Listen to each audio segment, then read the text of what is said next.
Eluru urban development authority పరిధిలోని నగరపాలక పురపాలక సంఘాల్లోని ప్రజలకు ప్రాథమిక మౌలిక సదుపాయాల కల్పనకు 57 కోట్ల రూపాయలు మంజూరు చేస్తున్నట్లు రాష్ట్ర మున్సిపల్ పరిపాలన పట్టణాభివృద్ధి శాఖ మంత్రి పొంగూరు నారాయణ చెప్పారు.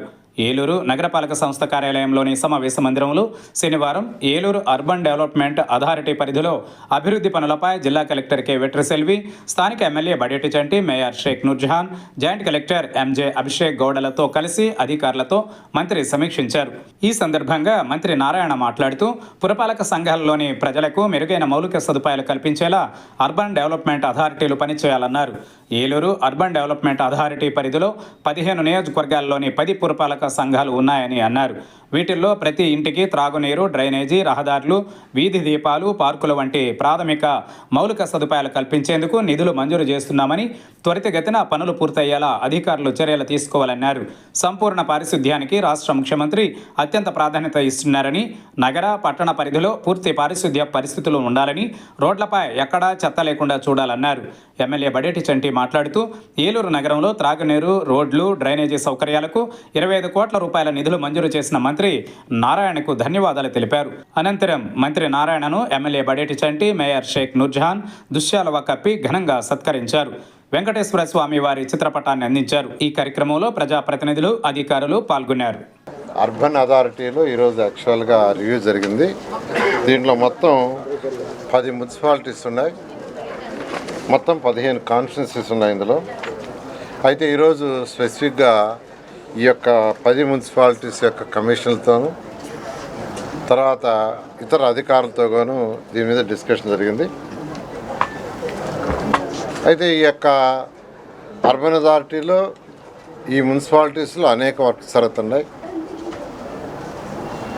ఈ యొక్క అర్బన్ అథారిటీ ఒక లేఅవుట్ యాక్చువల్గా ఎప్పటి నుంచో ఉన్న పెండింగ్ లేఅవుట్ని యాక్చువల్గా దాన్ని లేఅవుట్ చేసి యాక్చువల్గా సేల్ చేయటం వల్ల వాళ్ళకి కొంత ఆదాయం వస్తుంది. ఎందుకంటే అన్ని అర్బన్ అథారిటీస్ యాక్చువల్గా ఈరోజు చేయాల్సిన పని ఏంటంటే వాళ్ళు ఇన్కమ్ జనరేట్ చేయాలా, తర్వాత టౌన్ కానీ రూరల్ ఏరియాస్ని కానీ డెవలప్ చేయాలా. That is the main objective. అదేవిధంగా ప్లానింగ్, ఏదైతే ప్లానింగ్లో చక్కగా ప్లానింగ్ అటు టౌన్స్కి కానీ రూరల్కి కానీ ప్లానింగ్ ఇది మెయిన్. ఆ రోల్లో యాక్చువల్గా వీళ్ళు ఏదైతే ఈరోజు ఇక్కడ చేశారో దాంట్లో దాదాపు ఈరోజు 57 కోట్ల రూపాయలు ఈ 10 మున్సిపాలిటీస్కి ఈరోజు డిస్ట్రిబ్యూషన్ చేయడం జరిగింది. ఇది మెయిన్గా ఎందుకంటే end to end roads, drains first priority, ఆ తర్వాత లైట్స్, పార్క్స్. అంటే ప్రజలు జనరల్గా ఎక్కడైనా ఒక మున్సిపాలిటీ అయినా పంచాయతీ అయినా ప్రజలు కోరుకునేది ఏంటంటే ప్రతిరోజు వాళ్ళ ఇంటి నుంచి వచ్చే చెత్త ఏదైతే ఉంటుందో సాలిడ్ వేస్ట్ దాన్ని క్లీన్ చేయాలని కోరుకుంటారు. అది క్లీన్ చేయటం ఒకటి. రెండవది యూజ్డ్ వాటర్, ఏదైతే బాత్రూమ్ అయినా కిచెన్ అయినా టాయిలెట్స్ అయినా ఏదైతే యూజ్డ్ వాటర్ ఉందో దాన్ని డ్రైన్స్ ద్వారా బయటకు పంపించాలని కోరుకుంటారు. మూడవది చక్కటి రోడ్లు, తర్వాత లైట్స్, తర్వాత ఇంకా పార్కులు, ఇలా మినిమం బేసిక్ ఇన్ఫ్రాస్ట్రక్చర్. ఈరోజు ఈ ప్రభుత్వం బేసిక్ ఇన్ఫ్రాస్ట్రక్చర్కి ఇస్తూ డ్రింకింగ్ వాటర్కి సంబంధించి ఏషియన్ ఏఏబి, యుఐడిఎఫ్, అమృత్ 2.0 ఈ 3 స్కీముల్లో రాష్ట్రంలో ఉన్న అన్ని 123 మున్సిపాలిటీలో ప్రతి ఇంటికి తాగునీరు, అది కూడా సర్ఫేస్ వాటర్, నదులలో ట్రీట్ చేసే వాటర్ వచ్చే విధంగా ఆల్రెడీ టెండర్లు పిలిచేసాం. రాష్ట్రం అంతా 123 మున్సిపాలిటీస్లో వర్క్స్ గ్రౌండ్ అయినాయి, వర్క్ జరుగుతుంది. రాబోయే 2 సంవత్సరాల్లో ముఖ్యమంత్రి గారు ఇచ్చిన ఆదేశం ప్రకారం ప్రతి ఇంటికి ట్యాప్ కనెక్షన్ ఉంటుంది. ప్రతి ఇంటికి ఏదైతే యూజ్డ్ వాటర్ ఉందో దాన్ని కూడా డ్రైన్స్లో బయటికి పంపించాలా, దాన్ని కూడా ట్రీట్ చేసి బయటికి పంపించాలి.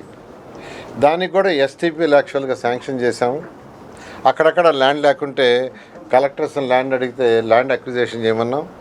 ల్యాండ్ అక్విజిషన్ కూడా ఈ మధ్య మన పొల్యూషన్ బోర్డు వాళ్ళు 300 crores ఇచ్చారు only land acquisition for STPs. అంటే ఈ ప్రభుత్వం ఎంత ప్రయారిటీ లిక్విడ్ వేస్ట్కి ఇస్తుందో మీరు అందరూ అర్థం చేసుకోవాలా. గత ప్రభుత్వం మొత్తం వదిలేసింది. 123 మున్సిపాలిటీస్లో ఎస్టీపీలు శాంక్షన్ చేసాం స్వచ్ఛ భారత్, స్వచ్ఛ ఆంధ్రలో. కానీ అవి గ్రౌండ్ కావాలంటే ల్యాండ్ లేదు. ల్యాండ్ కోసంగా కలెక్టర్ని అడిగితే అది ల్యాండ్ అక్విజిషన్ చేయాలంటే ఒక 300 కోట్ల రూపాయలు అవుతుందని ఎస్టిమేషన్ వేశారు. దాన్ని గవర్నమెంట్ ముఖ్యమంత్రి గారు చెప్తే పొల్యూషన్ బోర్డు డిప్యూటీ సీఎం గారు యాక్చువల్గా దాన్ని రిలీజ్ కూడా చేశారు. ఆ అమౌంట్ కూడా వచ్చింది. దాన్ని కూడా అన్ని దగ్గరలో ల్యాండ్స్ చూడమంటున్నాం. ల్యాండ్ చూస్తే అవైతే 6 నెలలు పూర్తవుతాయి. ఈ విధంగా యూజ్డ్ వాటర్కి, అదేవిధంగా roads, end to end roads, ఫ్యూచర్లో మిషన్స్ కొనమంటున్నాం అందరినీ. స్వీపింగ్ మిషన్స్ ద్వారా స్వీపింగ్ చేస్తే నీట్గా వస్తుంది. అది కూడా నైట్ చేస్తాయి స్వీపింగ్ మిషన్స్, ట్రాఫిక్ ఇబ్బంది ఉండదు. అందువల్ల స్వీపింగ్ మిషన్స్ని కొని స్వీపింగ్ చేయమంటాం. అది చేయాలంటే రోడ్స్ ఎండ్ ఎండ్ ఉండాలి. ఎండ్ టు ఎండ్ లేకుండా మట్టి మీద స్వీపింగ్ మిషన్లు చేస్తే మట్టి లేస్తుంది. దానికి కూడా ఈరోజు హై ప్రయారిటీ ఇస్తున్నాం. అందుకని ఏదైతే అమౌంట్ ఈరోజు దాదాపు 57.5 కోట్లు ఈ 10 మున్సిపాలిటీస్కి అర్బన్ అథారిటీ ద్వారా శాంక్షన్ చేసాము. వాళ్ళందరూ end to end roads, drains, పార్కులు చేయమని ఇన్స్ట్రక్షన్ ఇచ్చాం. ఆ విధంగా జరుగుతున్నాయి. టిట్కో హౌస్ గురించి ఇప్పుడు ఎమ్మెల్యే గారు చెప్పారు. టిట్కో హౌస్ కూడా మీకు అందరికీ తెలుసు. గత 2014-19లో 7 లక్షల హౌసెస్ని రాష్ట్రానికి శాంక్షన్ చేసాం. 7 లక్షలు. గత ప్రభుత్వం దాన్ని 2,61,000 కుదిర్చింది. పని అవంటే అవి కూడా పూర్తి చేయాల. ఈ ప్రభుత్వం వచ్చిన తర్వాత పూర్తి చేసి మొన్న 1 లక్ష హౌసెస్ని హ్యాండ్ ఓవర్ చేసాం. మిగతావి కూడా అక్టోబర్లో కొన్ని, డిసెంబర్లో కొన్ని పూర్తయ్యేటట్టుగా ప్లాన్ చేసాం. ఇప్పుడే ఎమ్మెల్యే గారు అడిగారు. ఆల్రెడీ ఆ ఏజెన్సీ వర్క్ స్టార్ట్ చేశారు. అయితే దాన్ని ఫాస్టప్ చేయమని ఎమ్మెల్యే గారు అడిగారు. నేను మొన్నే రివ్యూ చేసిన వాళ్ళతోటే. అవి కూడా కంప్లీట్ చేసి వాళ్ళకి ఇవ్వటం జరుగుతుంది. ఈ విధంగా ఈరోజు మున్సిపల్ శాఖ ఆర్థికంగా అనేక ఇబ్బందుల్లో ఉన్న రాష్ట్ర ప్రభుత్వం, గవర్నర్ ముఖ్యమంత్రి గారు వారికి ఉన్న అపార అనుభవంతో ఈరోజు రాష్ట్రానికి మున్సిపల్ శాఖ ఏదైతే ఉందో అన్ని శాఖలతో పాటు ఈరోజు ఏషియన్ ఇన్ఫ్రాస్ట్రక్చర్ ఇన్వెస్ట్మెంట్ బ్యాంక్ ద్వారా, తర్వాత UDIF 1 and 2 ద్వారా, తర్వాత వచ్చి అమృత్ 2 ద్వారా మొత్తం ఎంత 18,000 కోట్ల రూపాయలతో ఈరోజు గ్రౌండ్ అయినాయి. అంతా ఇంత కాదు, 18,000 కోట్ల రూపాయలు. అర్బన్ ఛాలెంజ్ ఫండ్ మన రాష్ట్రానికి 14,000 కోట్లు శాంక్షన్ అయింది. అందులో 3,650 సెంట్రల్ గవర్నమెంట్ ఇస్తుంది. మిగతాది రాష్ట్ర ప్రభుత్వం మున్సిపాలిటీస్ లోన్ తీసుకుంటుంది. ఆల్రెడీ అందులో 2,200కి ప్రాజెక్టులు కూడా శాంక్షన్ చేశారు. వాటికి టెండర్ కూడా పోతున్నారు, విశాఖపట్నం అండ్ విజయవాడ. అదేవిధంగా ఈ 10 మున్సిపాలిటీస్ కూడా శాంక్షన్ అయింది. దానికి కూడా తొందరలో టెండర్లు పిలుస్తారు. ఈ విధంగా ఈ రాష్ట్రంలో ఉన్న 120 మున్సిపాలిటీస్లో ఈ ప్రభుత్వం ఫస్ట్ ప్రయారిటీ డ్రింకింగ్ వాటర్, తర్వాత డ్రైన్స్, రోడ్స్, లైట్స్, తర్వాత పార్కులు, కమ్యూనిటీ హాల్స్, స్కూల్స్ ఈ విధంగా చేస్తుంది. ఏదైనా రాబోయే 2 సంవత్సరాలు ఇవన్నీ పూర్తి చేయడం జరుగుతుంది. ముఖ్యమంత్రి గారు రాయలసీమకి solar projects, hardware industries, electronic industry plan చేశారు. విశాఖపట్నంకి IT and steel plant pharmas చేశారు. అదేవిధంగా అమరావతి రాజధానికి ఈరోజు దాని knowledge city plus soft industries ఏదైతే నాన్ పొల్యూటెడ్ ఉండో దానికి ప్రత్యేకంగా 2,000 ఎకరాలు యాక్చువల్గా మార్చేయమన్నారు. ఆ విధంగా చేస్తున్నారు. కాబట్టి అన్ని జిల్లాలు 28 జిల్లాలకి సమతుల్యంగా ఈరోజు అటు రాయలసీమ కావచ్చు, కోస్తా కావచ్చు, లేదా ఉత్తరాంధ్ర కావచ్చు బ్యాలెన్స్ చేస్తున్నారు. అయితే వాళ్ళు ఏం మాట్లాడుతున్నారో వైసీపీ నాయకులు ఏం మాట తెలియదు. మావిగాని అన్నారు, నేను అటే చెప్తాడా. అంతకుముందేమో 3 రాజధానులు అన్నారు. 2014-19లో జగన్మోహన్ రెడ్డి గారే స్వయాన చెయ్యెత్తాడు. ఏమని? అమరావతి రాజధాని మేము ఒప్పుకుంటున్నాం, 30,000 ఎకరాలు ఇక్కడ కావాలది రికార్డ్ అయింది. ఏది అసెంబ్లీలో 30,000 ఎకరాలు కావాలా అమరావతి రాజధాని. తర్వాత మళ్ళీ మాట మార్చేసి ప్రభుత్వం రాగానే 3 ముక్కల ఆట 3 రాజధానులు అన్నారు. రాజకీయం కోసంగా దాన్ని చెప్పారు. అది అయిపోయి రాజధాని 5 సంవత్సరాలు నాశనం చేశారు. మళ్ళీ ఈ ప్రభుత్వం రాగానే రాజధాని టేకప్ చేసి ఎంతో వేగవంతంగా జరుగుతుంది. అంతా వేగం కండి. నయా రాయ్పూర్ తీసుకోండి, ఎన్ని సంవత్సరాలు అయింది? మోర్ దెన్ 20 years అయింది. ఇంతవరకు ఎలా ఉందో చూడండి. చండీగఢ్ ఎప్పుడు? కానీ ఈరోజు అమరావతి రాజధాని మేము ఈ 5 సంవత్సరాల్లో పూర్తి చేయాలని చక్కటి ప్లాన్ చేసి ఈరోజు 350 కిలోమీటర్ల ట్రంక్ రోడ్లు కావచ్చు, 1500 లేఅవుట్స్ కావచ్చు, లేదా ఐకానిక్ భవనాలు కావచ్చు, లేదా 4020 మంది అధికారులకి హౌసెస్ కావచ్చు. ఇవన్నీ ఎంతో వేగవంతంగా జరుగుతున్నాయి. అసలు వచ్చి చూసిన వాళ్ళు ఆశ్చర్యపోతున్నారు. ఇక్కడే కాదు, ఇతర రాష్ట్రాల్లో కూడా తెలుగు వాళ్ళు ఎవరన్నా ఇతర దేశాల్లో, నేను సింగపూర్ మలేషియా పోతే తెలుగు వాళ్ళకి వచ్చారు, అమరావతి బ్రహ్మాండంగా జరుగుతుంది, మా వాళ్ళు వచ్చారు, నేను వచ్చే ఇండియా చూశాను, బ్రహ్మాండంగా జరుగుతుంది, ఎప్పుడు జరగనిది, వాళ్ళందరూ సంతోషపడుతున్నారు. రాష్ట్రం అంతా సంతోషపడుతుంది. స్ట్రక్చర్లో రాష్ట్ర ప్రజలందరూ తెలుసుకోవాల్సింది ఏంటంటే, మన స్ట్రక్చర్లో, మన అడ్మినిస్ట్రేటివ్ స్ట్రక్చర్లో, మన రాజ్యాంగంలో ఒకటి అసెంబ్లీ అనేది ఉంటుంది. ప్రజల చేత ఎన్నుకోబడిన నాయకులు అసెంబ్లీలో ప్రజలకు కావలసిన అవసరాలను బట్టి చట్టాలు తయారు చేస్తారు. ఆ చట్టాలను ఎగ్జిక్యూట్ చేసేది అధికారులు, ఐఏఎస్ ఆఫీసర్లు కావచ్చు, వాళ్ళ కింద ఉన్న ఆఫీసర్లు కావచ్చు. సో వాటిని ఎగ్జిక్యూషన్ చేయాల్సిన బాధ్యత వాళ్ళది. వాళ్ళు సరిగా చేస్తడం లేదనేది దాన్ని కరెక్ట్ చేసేది కోర్టులు. ఎవరన్నా తప్పు చేస్తుంటే దాన్ని కరెక్ట్ చేసేది కోర్టులు. సరే, మన సిస్టంలో 3 ఉన్నాయి. ఒకటి శాసనసభలో శాసనాలు ప్రజలకు కావాల్సిన అవసరాల ప్రకారం చేయటం, అది ప్రజాప్రతినిధులు, ప్రజల చేత ఎన్నుకోబడిన వాళ్ళు. ఇంప్లిమెంట్ చేసేది అధికారులు. దాన్ని కరెక్ట్గా చేస్తున్నా లేదా, ఆ శాసనాలని అధికారులు చేస్తున్నారా లేకపోతే తప్పు చేస్తున్నారా అంటూ కోర్టులు దాన్ని కరెక్ట్ చేస్తాయి. అది మన సిస్టమ్. ఇవన్నీ ఒకే దగ్గర ఉంటే పరిపాలన సులువుగా ఉంటుంది. అసలు ఒక దగ్గర అసెంబ్లీ ఉండి ఒక దగ్గర హైకోర్టు ఉంటే అసలు అది మీనింగ్లెస్. ఐఏఎస్ ఆఫీసర్లు కోర్టుకు రమ్మంటుంటారు, అధికారులు కోర్టుకు రమ్మంటుంటారు. అంటే అమరావతిలో అసెంబ్లీ ఉండి ఇంకో దగ్గర సెక్రటరియట్ ఉండి, విశాఖపట్నంలో సెక్రటరియట్ ఉండి, హైకోర్టు అక్కడెక్కడ ఉంటే ఈ అధికారులు తిరుగుతూ ఉంటేనా? అసలు పరిపాలన సవ్యంగా జరగాలంటే అన్నీ ఒక దగ్గర ఉండాలి. ప్రపంచంలో ఎక్కడైనా అంతే, ప్రపంచంలో ఎక్కడైనా ఉండేది ఆ విధంగా. అట్లాంటి చక్కటిది ముఖ్యమంత్రి గారు ఏం చేశారు? సెక్రటరీస్ కావచ్చు, హెచ్ఓడీలు కావచ్చు, వాళ్ళ కింద ఉన్న వాళ్ళు కావచ్చు, అందరూ ఒకే బిల్డింగ్లో, వీలైతే ఒకే ఫ్లోరు, లేకంటే 2 ఫ్లోర్లలో ఉండాలా.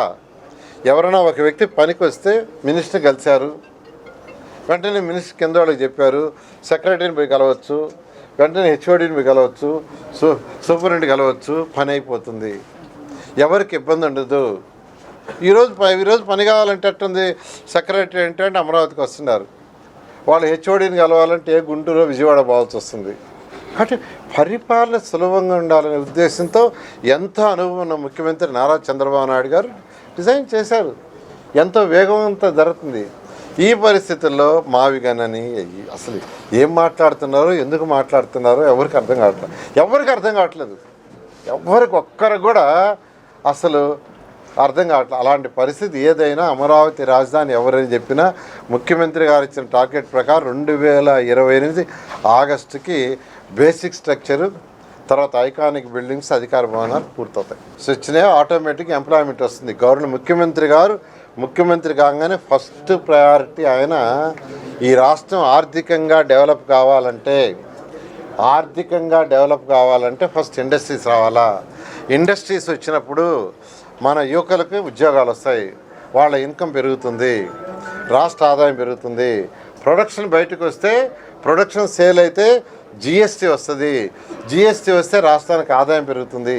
ఇలా దూరపు ఆలోచనతో ఆయన ఈరోజు అనేక దేశ విదేశాలు తిరిగి, యువనాయకుడు లోకేష్ కూడా అనేక దేశ విదేశాలు తిరిగి వారి యొక్క గుడ్ విల్తో ఈరోజు 25% భారతదేశంలో వచ్చిన మొత్తం ఇండస్ట్రీస్లో ఎంఓలు ఈ రాష్ట్రానికనే.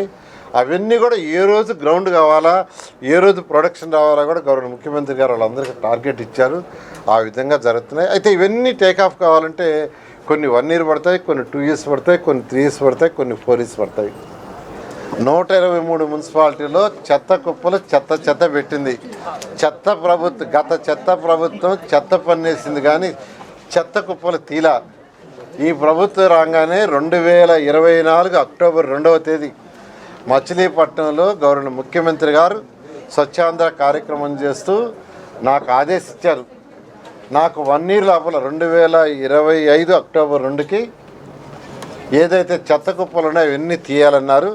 అయితే గ్రౌండ్ లెవెల్ పైన ఒక 53 లక్షల చెత్త ఉందని చెప్పాం. 53 లక్షల చెత్త 1 ఇయర్లో తీయమంటే మా అధికారులు 53 లక్షల టన్నుల చెత్తని 25 అక్టోబర్ 2వ తేదీ పూర్తి తీశారు. అయితే గ్రౌండ్ కంటే కింద ఉండేదాన్ని మళ్ళా సర్వే చేస్తే అది ఇంతవరకు 139 లక్షలు ఉన్నట్టు వచ్చింది. దాన్ని కూడా ఎంతో వేగవంతంగా చేశారు. దాదాపు 123 మున్సిపాలిటీస్లో దాదాపు 100 మున్సిపాలిటీస్లో పూర్తిగా తీసేశారు. వివిధ అంశాల మీద రివ్యూ చేయడానికి మరి ఏలూరు నియోజకవర్గం రావడం జరిగింది. దానిలో భాగంగానే కలెక్టర్ గారు, జాయింట్ కలెక్టర్ గారు, ఎలోడా చైర్మన్ గారు, అలాగే మున్సిపల్ కమిషనర్లు అందరూ కూడా పాల్గొనడం జరిగింది. దీంట్లో ఎలోడా నుంచి ఏదైతే ఇంతకుముందు మేము రోడ్స్కి కానీ డ్రైన్స్కి కానీ ఏదైతే కొద్ది గ్రాంట్ ఇమ్మని అడిగామో దాన్ని ఏదైతే ఇక్కడ ఎంఐజీ లేఅవుట్ గత ప్రభుత్వంలో పెండింగ్లో ఉండిపోయి దాన్ని రిజిస్ట్రేషన్ చేయడానికి కూడా అవకాశం లేకోకుండా మరి అందరికీ కూడా అది పెండింగ్లో పెడతాం జరిగింది. దాన్ని గౌరవ మంత్రి గారు క్లియర్ చేసి దాని మీద వచ్చే డబ్బుల్ని అన్నిటిని కూడా వివిధ మున్సిపాలిటీలకి, కార్పొరేషన్లకి ఆ గ్రాంటు డ్రైన్లు ఎక్కువ ప్రాధాన్యత ఇస్తూ డ్రైన్ క్రమ్ రోడ్ వేసే దగ్గర మీరు పెట్టుకుంటే దానికి శాంక్షనింగ్ ఇస్తామని చెప్పారు. దానిలో భాగంగానే 16 కోట్ల రూపాయలు ఇవాళ ఏలూరు నియోజకవర్గానికి ప్లస్ ఇంకొక 5 కోట్ల రూపాయలు స్పెషల్ గ్రాంట్ కింద 21 కోట్లు ఇవాళ ఇవ్వడం జరిగింది. ఈ సందర్భంగా మరి మంత్రివర్గానికి ధన్యవాదాలు తెలుపుకుంటూ ఏలూరులో మరి చాలా ఇబ్బందులు ఉన్నాయని చెప్పి ఆయనకు కూడా ఎప్పటి నుంచో 3-4 సార్లు కలిసినప్పుడు చెప్పాం. మెర్జ్ అయిన విలేజెస్లో రోడ్లు వేయడానికి అనేక ఇబ్బందులు ఏవైతే ఉన్నాయని చెప్పాము. అన్నిటిని కూడా పరిశీలించి గ్రౌండ్ లెవెల్లో అది నిజమని తెలుసుకున్నాక మరి గ్రాంట్ ఇచ్చినందుకు ఆయనకు ధన్యవాదాలు తెలుపుతూ అదేవిధంగా అమృత్ టూల్లో భాగంగా మరి రేపొద్దున ఎక్కడైనా పైప్ లైన్ తవ్వాలనుకుంటే రోడ్డు బ్రేక్ చేయాలంటే ఇబ్బంది ఉంది కాబట్టి దాన్ని కూడా మరి మున్సిపల్ అధికారులు అదేవిధంగా వాటర్ వర్క్స్ అధికారులతో సమన్వయం చేసుకుని ఎక్కడ ఇబ్బంది రాకోకుండా రోడ్డు వేసాక బ్రేక్ చేస్తే మళ్ళీ ఆ రోడ్డు పాడైపోద్ది కాబట్టి దాన్ని దృష్టిలో పెట్టుకుని మరి తప్పనిసరిగా అన్నీ కూడా జాగ్రత్తగా ఇచ్చేసుకోమని చెప్పారు. ఈ సందర్భంగా మరి అందరం కూడా ఏలూరు నియోజకవర్గ ప్రజల తరపున మరి గౌరవ మంత్రివర్గ గారికి ఈ సందర్భంగా ధన్యవాదాలు తెలుపుకుంటూ సెలవు తీసుకుంటాం.